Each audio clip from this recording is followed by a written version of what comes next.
Morgen, og velkommen tilbake til meg. Jeg har tatt deg med ut i dag til drivhuset mitt, som jeg bygde i våres. Det er grodd ganske mye rundt her siden i våres. Så nå var det en skjære som satt på epletreet mitt, og håper han sparer igjen litt grann til meg. Men det er ikke epler det skal dreie seg om nå, for nå skal jeg høste pepper. Det vil si jeg har høstet nesten all pepperen nå, men så tenkte jeg kanskje jeg skulle vise deg litt den pepperen. Men jeg var litt grann sent ute med filminga, men vi skal få med oss den ene pepperplanta uansett. Så kan du få lov å bli med inn i drivhuset mitt. Det drivhuset her bygde jeg bare fra gamle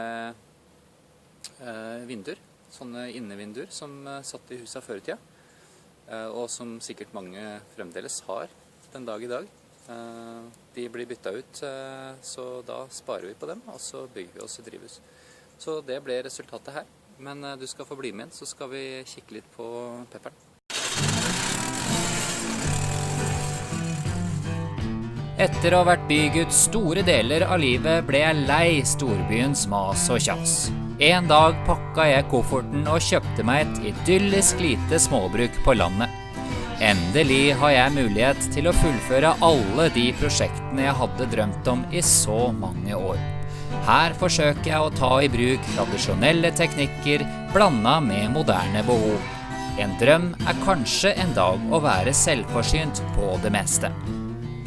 Det er noe helt spesielt ved det å nyte det moder jord selv har å tilby. Velkommen til mitt lille stykke Norge. Velkommen dit hvor pepperen gror.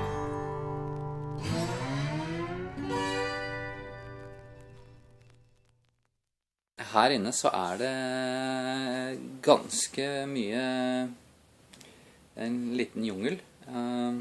Det har vært litt vanskelig å holde ting i orden her, med alle andre prosjekter som foregår. Og så har jeg et gulv som er av heller, og det vokser ugras opp igjennom det gulvet, så det må vi gjøre noe med. Men jeg vil gjerne vente til neste vår, for da er ting litt lettere å ha med å gjøre. Så legger vi på en duk, og så kjører vi på med et nytt gulv oppå der, så får vi håpe det holder. Par av pepperne mine har dette ned, de ble veldig tunge,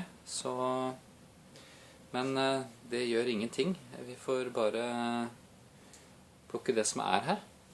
Vi har, denne her heter Long Slim, den er ikke helt rød enda. Den må ikke være rød, den er god grønn, og jeg liker pepperen grønn. Da er den mye sterkere. Her har vi jalapeno-pepper. Den heter tidlig jalapeno. Nå er det september.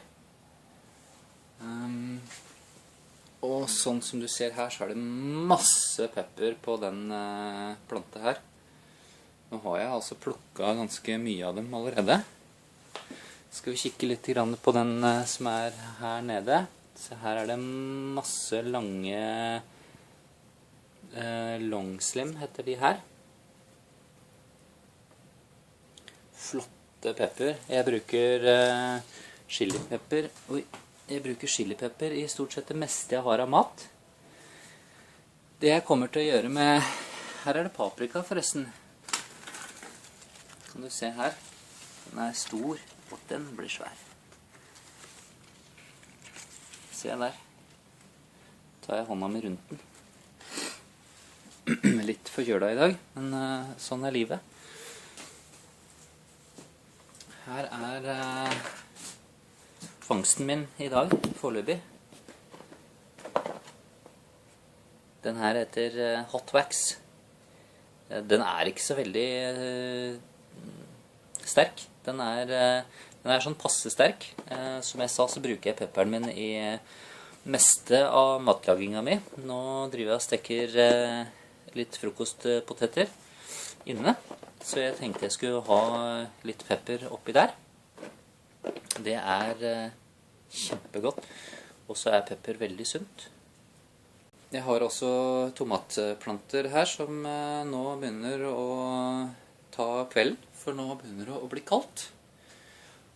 Nå ligger det på 10 grader her inne, men på natta er det ganske kaldt nå. Så her er en flott liten tomat. Her var et lite vanningssystem jeg lagde i sommer. Jeg brukte noen vinflasker som jeg satt på huet nedi bøtta. Dette er bare vanlige 10 liters bøtter som jeg har lagd hull i bånd. Billige bøtter som jeg kjøpte på Europris faktisk. Som jeg planter alt sammen i. Skal jeg vise deg litt sånn generelt om drivhuset her også. Nå har jeg har ikke malt innvendig. På taket så brukte jeg platene til et gammelt drivhus som sto her før i tida. Som var laget av aluminium. Det lå som en haug på bakken her og var tatt av snøen. Så jeg brukte platene fra det, for de er jo like hele. Bare vasket de og satt de på taket her, så vi slipper å ha glass i taket som blir ødelagt av snøen. Eller andre ting som kanskje faller. Det er mye trær rundt her. Her har vi et lite vannsystem. Det var bare PVC-rør som jeg kjøpte. Jeg satte opp en liten takrenne på utsiden av den veggen der. Går inn her, og hver gang det regner så fyller den dunken seg. Så slipper jeg å gå og finne vann. Og da gjør ting litt lettere for min del. Og det er alltid viktig, fordi det er ikke alltid man har tid eller lyst til å gjøre alt man må. Luftinga til drivhuset, det gjør jeg ved å... Jeg har satt opp en... Nå har ikke jeg gjort det helt riktig her, men det har fungert i sommer. Det er luker her sånn som man kan lufte. Med bare hengsler i taket. Og den pumpa her sånn, den kjøpte jeg på Hageland. Den kostet vel 600-700 kroner, så jeg hadde bare råd til én. Jeg har tenkt å sette opp et par til her etter hvert. Men det den gjør er at når det blir varmt, så utvider den gassen her inne seg. Og den armen her trekker seg ut og åpner luka. Så når det er veldig varmt her inne, så åpner luka seg automatisk. Så slipper du å tenke på lufting. Det jeg kommer til å gjøre med pepperen i år, det her er andre året jeg har pepper. Jeg kommer til å spise veldig mange av de. Jeg tar ut frøa og sparer de til neste år. Og se hvordan det går. Nå er det sånn at ettersom jeg skjønner, så når pepperen står ved siden av hverandre sånt, så blir den ofte... Så krysser den seg med hverandre, så frøa de kan være en kryssning av forskjellige av de pepperne jeg har grodd, men det gjør ingenting for min del. Jeg synes det bare er godt med pepper. Se på den flotte paprikaen. California Wonder heter den her.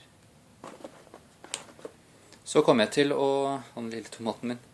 Det meste av tomatene er faktisk spist, holdt jeg på å si. Jeg kan godt bruke de i mat, men problemet er at hver gang jeg finner en rød tomat, så spiser jeg den bare. Bare mauler den, fordi den er så kjempegod.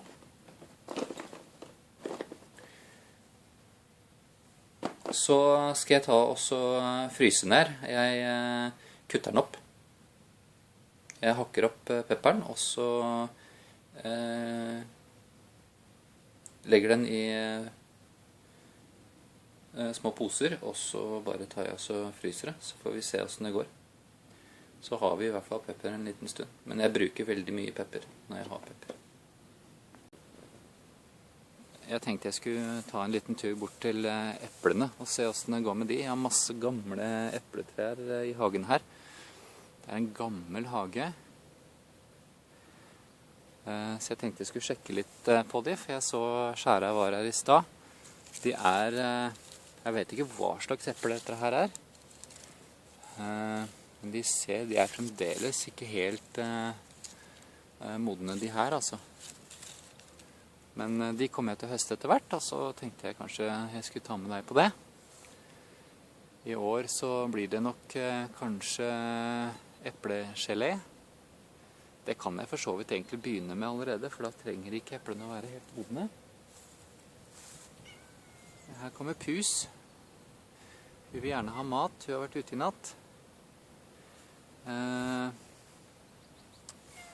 Men ellers så er jeg veldig glad i eplepai. Sånn ordentlig gammeldags amerikansk eplepai, litt sånn bestemorduk. Hei Pus, er det deg? Hæ? Ja. Er du sulten nå? Ja. Nå har det falt mye epler ned på jorda her også. Så ja, nå skal vi gå inn og spise Pus. Ok, men takk for besøket, så ses vi i eplehagen etter hvert, tenker jeg.